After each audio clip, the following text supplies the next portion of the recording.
What's up guys, it's Erratic here, and today I want to go over the Let Me Solo Him achievement, which requires that you defeat Zekvir on his Lair in tier ... without any other players in your party before the release of the next season of Delves, and how I completed it as a Fury Warrior. This achievement grants you the Void Dirigible Mount, which is actually pretty cool, and it is a challenge that is similar on difficulty to the Mage Tower back in Legion. When they first announced Delves, they announced that there would be a Mage Tower like feat alongside it, and I was kind of skeptical about how they would do that through Delves, but this fight is actually really fun and it delivers on that promise. So to start off, to unlock this fight, you have to have completed a delve on level 10 with revives remaining. That will unlock Zekvir's Lair on the second on the double ? difficulty.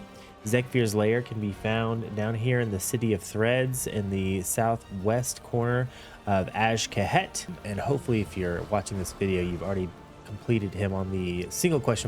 difficulty. And once you unlock the double ? difficulty, you better buckle in because this is going to be a difficult fight. I did this as a Fury Warrior and it was not too bad. I would say Fury is probably middle of the pack for the most difficult classes. I've heard that some healers can do it a little bit easier, and I'm sure there's some classes that have it a lot harder than Fury Warriors as well. I want to go over the spec that I used to complete this fight, and I want to talk about some of the important talents and maybe why I'm not spec'd into some other talents. So this is the Fury Warrior tree that I used. Let me move my camera out of the way here a little bit. To start off, we are spec'd out of Stormbolt because we won't need it during this fight. The only time that it's usable is on the spiders that spawn from the eggs, but in my opinion, if you ever let those eggs spawn, your fight is pretty much over anyways. Not much you can do. We're not spec'd into the increased shockwave, which I was at originally. And then some of the important talents, we're going to have Second Wind, which is going to heal you if you get low, Heroic Leap, and Bounding Strike. There are a couple mechanics that are basically just one-shots in this encounter.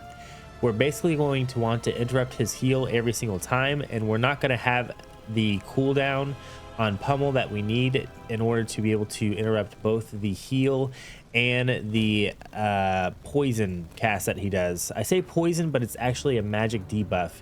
The magic debuff is called like Enfeebling something, but we have several ways as a Fury Warrior to get out of this. It creates a snare on you, so basically anything that gets you out of a snare will get this debuff removed from you. Bran will also purge it from you, but I believe there's a cooldown on his purge that allows him to only get every other one, and you can't even count on that 100% of the time. So you always need to be ready and have something on deck in order to get rid of the snare. The first thing I want to look at is here in the Slayer tree is Relentless Pursuit. Charge grants you 70% movement speed for 3 seconds, and charge removes all movement impairing effects, and this cannot occur more than once every 30 seconds. So this is kind of the last ditch effort as far as getting out of the dot.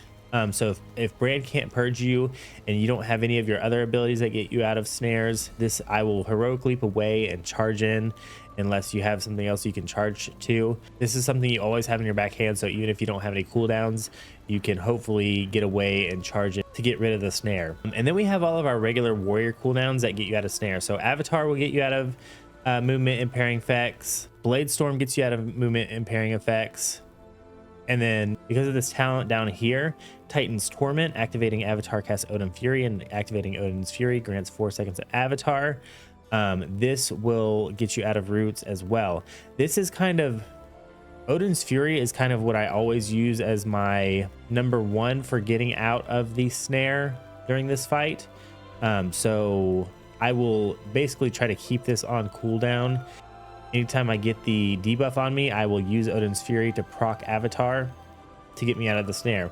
The one thing I would mention for this fight is that if you have Avatar up already and you use Odin's Fury, it does not get you out of the root. So keep that in mind and just remember that you do have to have Odin's Fury up and not already be an Avatar for this to work to get you out of the snare.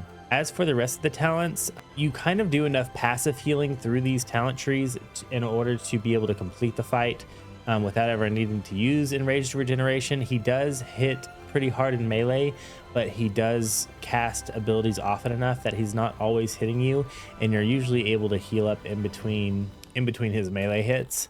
That being said, you'll also have Bran healing you. Bran will also put out the healing potions on the ground that you can pick up when you're in dire need. I want to show you how I had Bran built for this fight.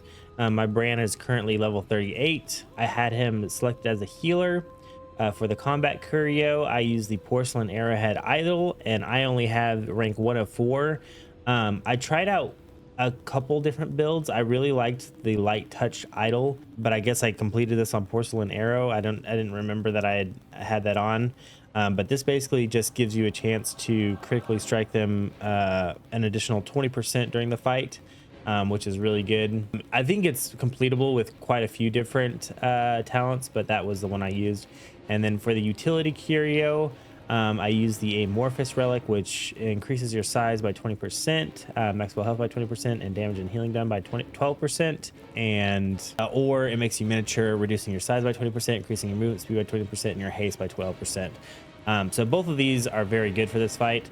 I would have to go back and watch the video to see which one I actually completed it on, but I think either way, it's a pretty good curio to use. That being said, I kind of want to go over the fight, the different mechanics. I think this will be useful whether or not you play warrior.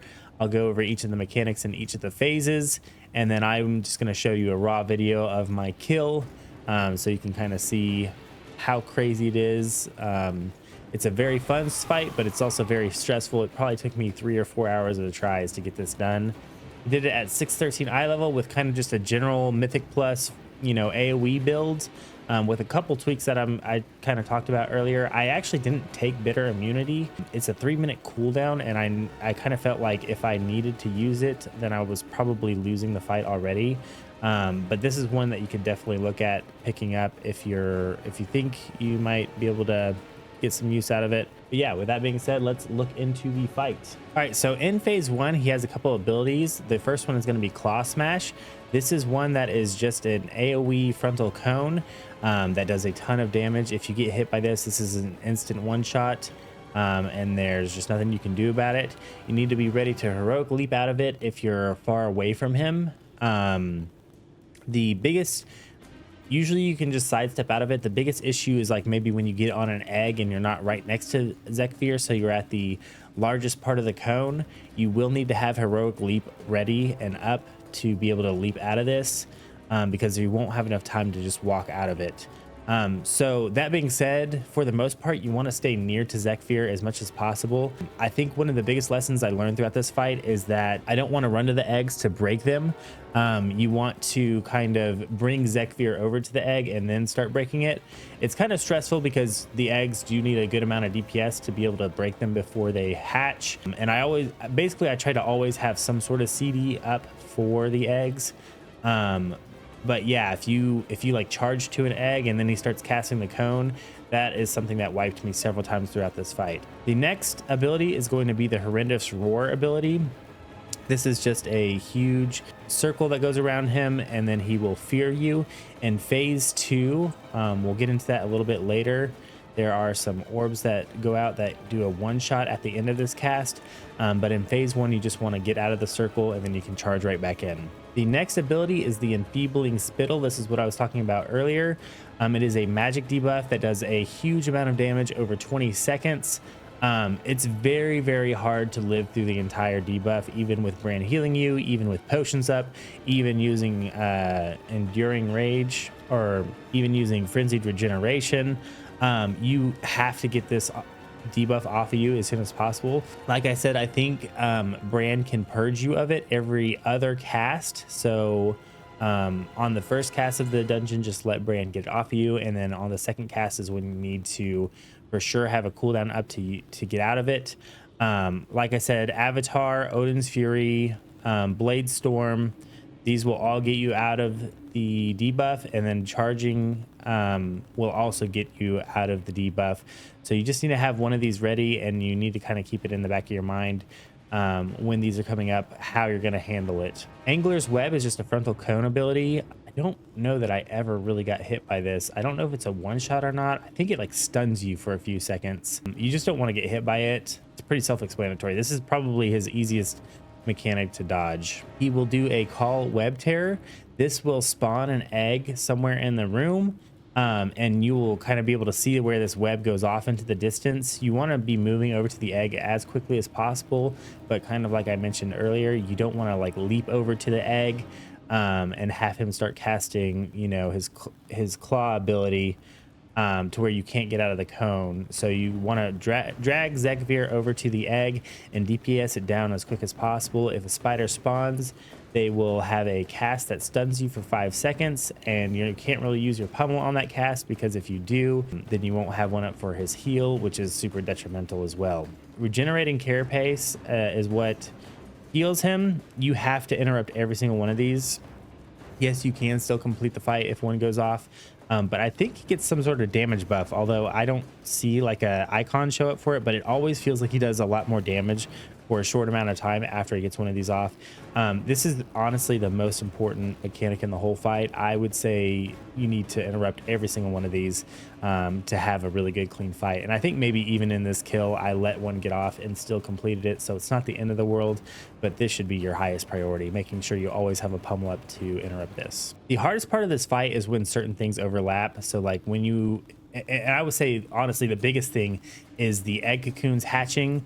You trying to kill it, but then there being other mechanics that you have to dodge is what really makes this fight hard. Enfeebling Spittle can be interrupted, but again, you don't have enough of a pummel cooldown in order to be able to interrupt both it and the heal, because he will cast them within 14 seconds of each other quite often. I will say in phase 2 that he has so many other casted abilities that you can get away with interrupting both Enfeebling Spittle and the heal, but you shouldn't count on it. You should kind of play phase 2 the same way you're playing phase 1, because there is still a possibility that he casts them within 14 seconds of each other.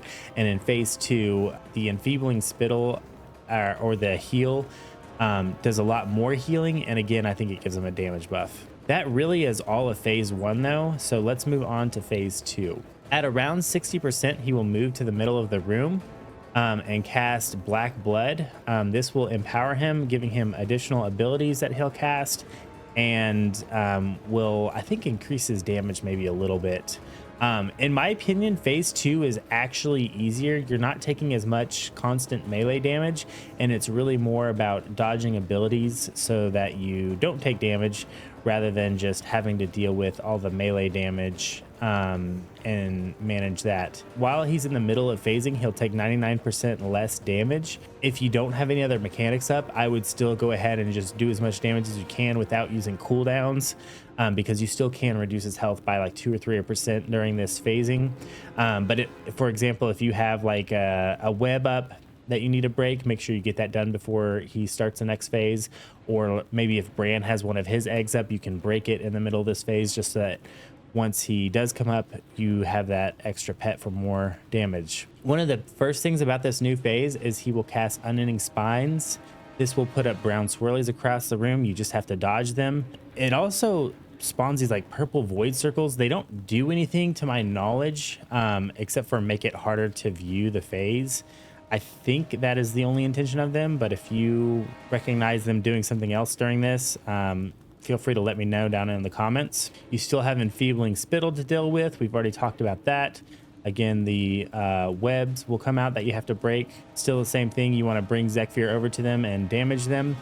You will get these void portals at spawn. Basically, you just can't touch these. They will throw you between the couple portals, and you have no control of your character for like 4 or 5 seconds. And that's really bad, because if he casts one of his other frontal cone, if he casts any of his conal abilities while you're getting thrown between the portals, that will cause you to probably instantly die.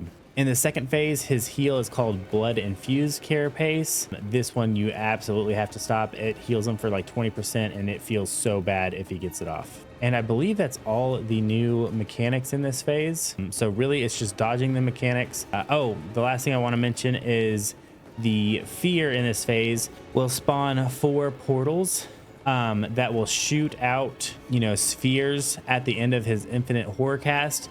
These spheres, if they touch you, will be instant will be instant deaths. You want to make sure you're not standing in line of one of the orbs when they come out after this cast. But yeah, that's really it for the second phase. There will be times where Bran will die during phase 2. He just doesn't know how to dodge the mechanics, even though he's constantly telling you not to stand in that. And in this kill, I did actually let him get a heal off. So I had to deal with an extra 20%, HP to get through this phase, but I did get it done. So that being said, it's not the end of the run if you let one get off, but you're going to make your life a whole lot easier if you are able to interrupt every single heal. And again, one other tip I would give you is to have Zekvir on a focus target. That way you can always see what he's casting. This will make it a little bit easier to know if he's like casting a heal when you're trying to kill a web. I don't think I had the focus target up for my kill, but I would say it's very helpful to have just in general. That being said, I think we've covered the entire fight, so I want to just leave it there. I'm going to go ahead and let you see the entire raw fight. As Fury Warrior, let me know down in the comments if you have any questions, and feel free to, drop any hints. Maybe if you found out some different tech that makes this a little bit easier. Good luck on this. The rewards are awesome. Completing the challenge is awesome. And, if you're having a really hard time with it, don't be discouraged. You have all season to get this done, and I'm assuming that a much higher eye level will make this a lot more trivial. So if you just can't get it done now, maybe spend a couple more weeks gearing and come back and try it again. Good luck.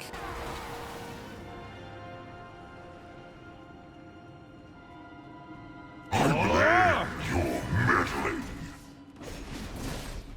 You got to dodge!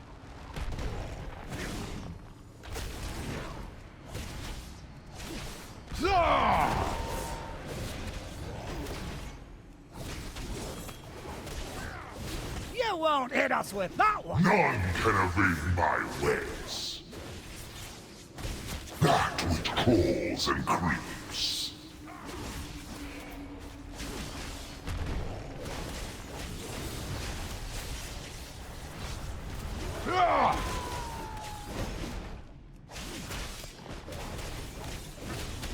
None can evade my ways.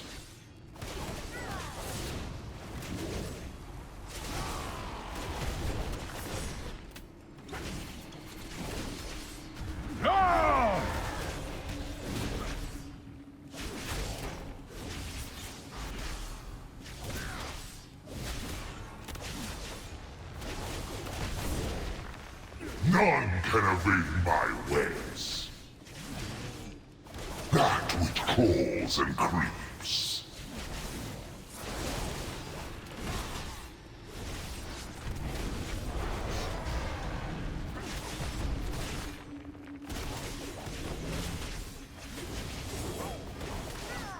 None can evade my ways.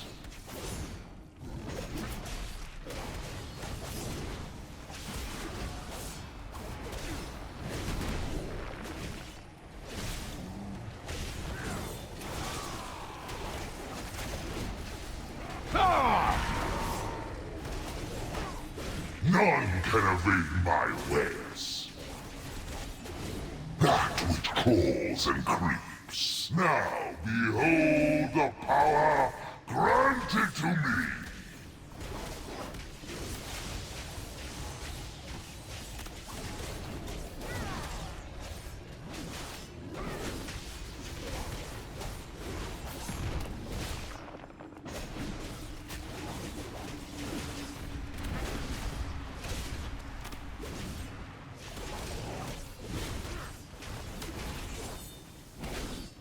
That which crawls and creeps. None can evade my ways.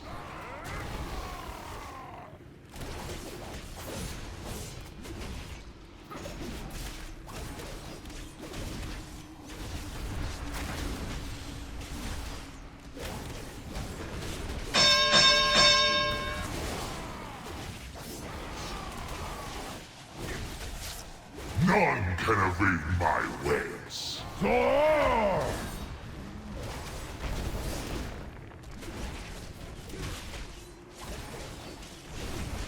That's it for me. That which crawls and creeps. None can evade my ways.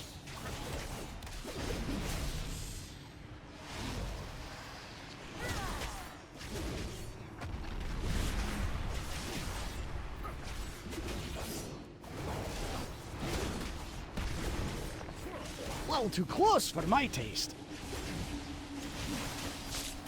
None can evade my ways.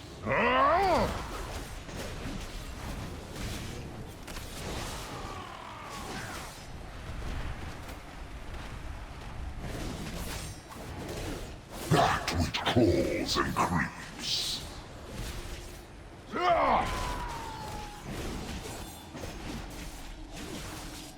None can evade my ways.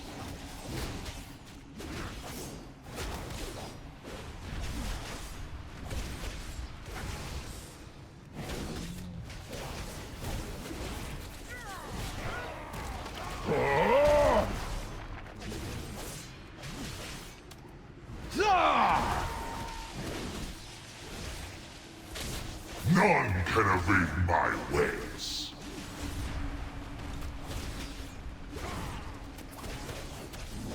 That which crawls and creeps.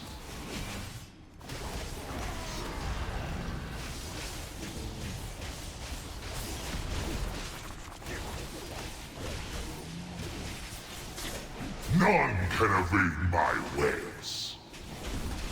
They got me.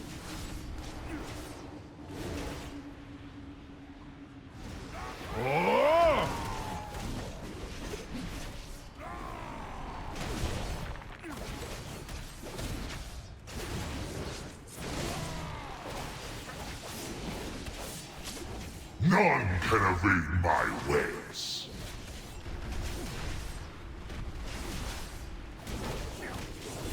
That which crawls and creeps.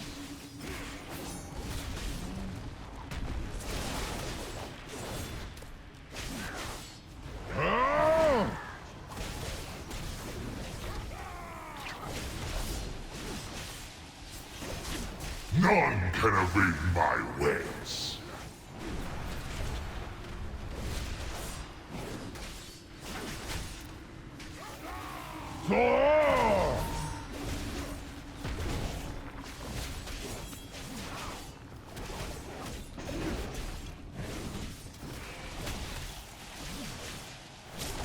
Oh my god, we did it. Can evade this We one. fucking did it.